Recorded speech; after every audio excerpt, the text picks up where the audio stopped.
Hello guys, అందరూ ఎట్టున్నారు? బాగున్నారైతే అనుకుంటున్నాను. So ఇవాళైతే మనం ఇవాళ జరిగిన T20 వరల్డ్ కప్ స్క్వాడ్ గురించి పెట్టిన ప్రెస్ కాన్ఫరెన్స్ అయితే ఇవాళ ఏం జరిగింది ఆ ప్రెస్ కాన్ఫరెన్స్లో, అండ్ మన captain Rohit Sharma and selection committee head Ajit Agarkar అయితే ఏం చెప్పారు, అండ్ మన ప్రెస్ కూడా ఏం క్వశ్చన్స్ అడిగింది అనేది ఒక చిన్న హైలైట్స్ లెక్క అయితే చూసేద్దాం గైస్. సో చలో వీడియోలోకి అయితే వెళ్ళిపోదాం. సో గైస్, ఆబ్వియస్లీ మనం మొత్తం ప్రెస్ కాన్ఫరెన్స్ అయితే చూద్దాం. సో కొన్ని జరిగిన హైలైట్ పాయింట్స్ అండ్ వాళ్ళు చెప్పిన మెయిన్ విషయాల గురించి అయితే మనం చూద్దాం గైస్ ఇప్పుడు. సో ఫస్ట్ అయితే అజిత్ అగర్కర్ని అయితే ఒక ప్రెస్ వాళ్ళు అయితే ఒక కేఎల్ రాహుల్ గురించి అయితే క్వశ్చన్ అయితే అడిగారు గైస్. సో కేఎల్ రాహుల్ని ఎందుకు వరల్డ్ కప్ గురించి కన్సిడర్ చేయలేదు, అతను కూడా ఒక మంచి బ్యాట్స్మెన్ కదా అని. సో దానికి అజిత్ అగర్కర్ ఇచ్చిన సమాధానం ఏంటిదంటే, మేము అనుకున్నది ఏంటిదంటే మాకు కావాల్సింది ఒక middle order batsmen, and KL Rahul ఈ ఐపీఎల్లో ఓపెనింగ్ చేస్తున్నాడు. సో మేము పంట్ అండ్ ఫామ్సన్ వైపు వెళ్ళాం. ఇదే కారణం కేఎల్ రాహుల్ని సెలెక్ట్ చేయకపోవడానికి. సో ఇదైతే అజిత్ అగర్కర్ ఇచ్చిన సమాధానం గైస్ అతను అడిగిన క్వశ్చన్కి. అండ్ నెక్స్ట్ వచ్చేసి మన రోహిత్ శర్మ అయితే ఇంకో ప్రెస్ వారు ఏదో ఒక క్వశ్చన్ అడుగుతారు. అది ఏంటిదంటే, మీరు ఫస్ట్ టైం చాలా సంవత్సరాల తర్వాత ఐపీఎల్లో వేరే కెప్టెన్ కింద ఆడుతున్నారు, సో మీకు ఎలా అనిపిస్తుంది అని అయితే రోహిత్ శర్మ అయితే అడగబడుతుంది గైస్. సో దానికి మన రోహిత్ అన్న ఏం ఆన్సర్ ఇస్తాడంటే, సో నేనైతే ఇంతకు ముందు చాలా క్యాప్టెన్స్ కింద ఆడాను, సో ఇది కూడా నాకు అంత డిఫరెన్స్ ఏం లేదు, అంత ఒకటే. సో నాకు అలాంటి ఏం ఫీలింగ్స్ అయితే లేవు. సో నా ఫోకస్ అంతా గేమ్ గెలవడం పైన ఉంటుంది అండ్ టీంని గెలిపించడం పైన ఉంటుంది. సో ఇలా అయితే రోహిత్ శర్మ అయితే చెప్పారు గైస్. సో నెక్స్ట్ క్వశ్చన్ వచ్చేసి అజిత్ అగర్కర్ని అయితే అడిగారు. సో హార్దిక్ పాండ్యాని హార్దిక్ పాండ్యా ఉన్న ఫామ్కి అతన్ని సెలెక్ట్ చేయడం మీకు కరెక్ట్ అనిపిస్తుందా లేదా అనేది ఒక ప్రెస్ వారు అయితే అడిగారు గైస్. సో దానికి అజిత్ అగర్కర్ ఇచ్చిన ఆన్సర్ ఏంటిదంటే, సో హార్దిక్ పాండ్యాని రీప్లేస్ చేయడం ఎవరి వల్ల కాదు. సో ఇదే వన్ లైనర్ అయితే ఇచ్చారు Ajit Agarkar.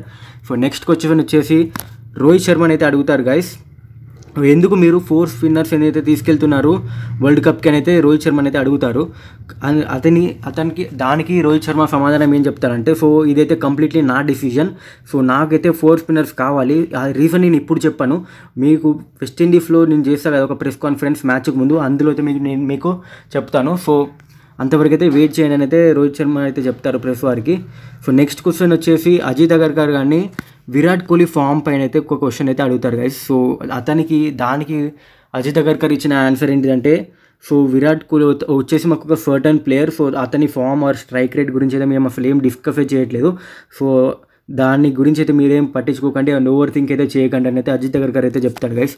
So next main important మనం అందరం ఎడిట్ చేస్తున్న క్వశ్చన్ అయితే అడుగుతారు గైస్, రింకు సింగ్ని వరల్డ్ కప్కి సెలెక్ట్ చేయకపోవడానికి కారణం ఏంటిదని అయితే అతనైతే అడుగుతారు అజిత్ అగర్కర్ని.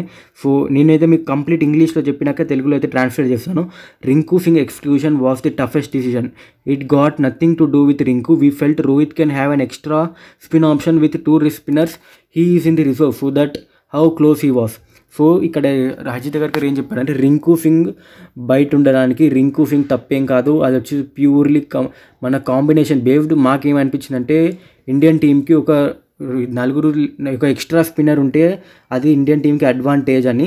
సో దానివల్లే మేమైతే రింకు సింగ్ని అయితే బయట కూర్చోబెట్టాం. సో అతను అయితే రిజర్వ్ ప్లేయర్లో ఉన్నాడు, అంత క్లోజ్ వరకు వచ్చి మిస్ అవుట్ అవ్వడం అతని తప్పు కాదు, it is purely based on combination అయితే. అదైతే అట్లా అయితే అజిత్ అగర్కర్ అయితే చెప్పారు గైస్. సో ఇదైతే రోహిత్ మూమెంట్ మన రోహిత్ ఫ్యాన్స్ అందరికీ. సో ప్రెస్ వార్ అయితే అదే చెప్పాను కదా, విరాట్ కోహ్లీ ఫామ్ మీ కన్ఫర్మ్ అని అడిగినప్పుడు ఈసారి రోహిత్ శర్మ ఎలా అయితే నవ్వాడో అలానే 2021 లేదా 2022 ప్రెస్ కాన్ఫరెన్స్లో విరాట్ కోహ్లీని అయితే అడుగుతారు, రోహిత్ శర్మ ఫామ్ మీకు కన్ఫర్మ్ అని. సో మీరు చూడొచ్చు సేమ్ రియాక్షన్, ఇద్దరైతే ఒకరినొకరు బ్యాక్ చేసుకుంటారు.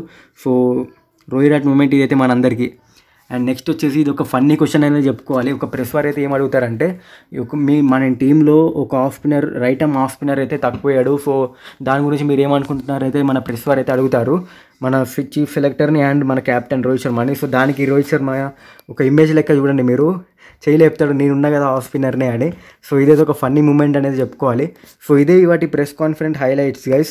సో నెక్స్ట్ వచ్చేసి మనం నిన్నటి మ్యాచ్ గురించి అయితే మాట్లాడుకుందాం. So total disappointed. సో టాసే గెలవట్లేదు మన ఋతు వచ్చేసి. సో మనకు ఓన్లీ పాజిటివ్ చెప్పుకోవాలనుకుంటే రిచర్డ్ గ్లేసన్ సో మంచిగా అయితే వేసాడు, ఓపెనింగ్లో కూడా వికెట్స్ చేసి తీశాడు. So hope for the best, ఇంకా మ్యాచెస్ ఉన్నాయి మనకు, 4 మ్యాచెస్ గెలిచి క్వాలిఫై అయితే చాలు. సో నెక్స్ట్ మ్యాచ్ వచ్చేసి ధర్మశాలలో, సో గెలుద్దామని అయితే హోప్ చేద్దాం. సో ఇదే వాటి updates and press conference highlight guys. So channel అయితే సపోర్ట్ చేయండి, సబ్స్క్రైబ్ చేసి. సో చలో నెక్స్ట్ వీడియోలో వెళ్తాం, అంతవరకు బాయ్.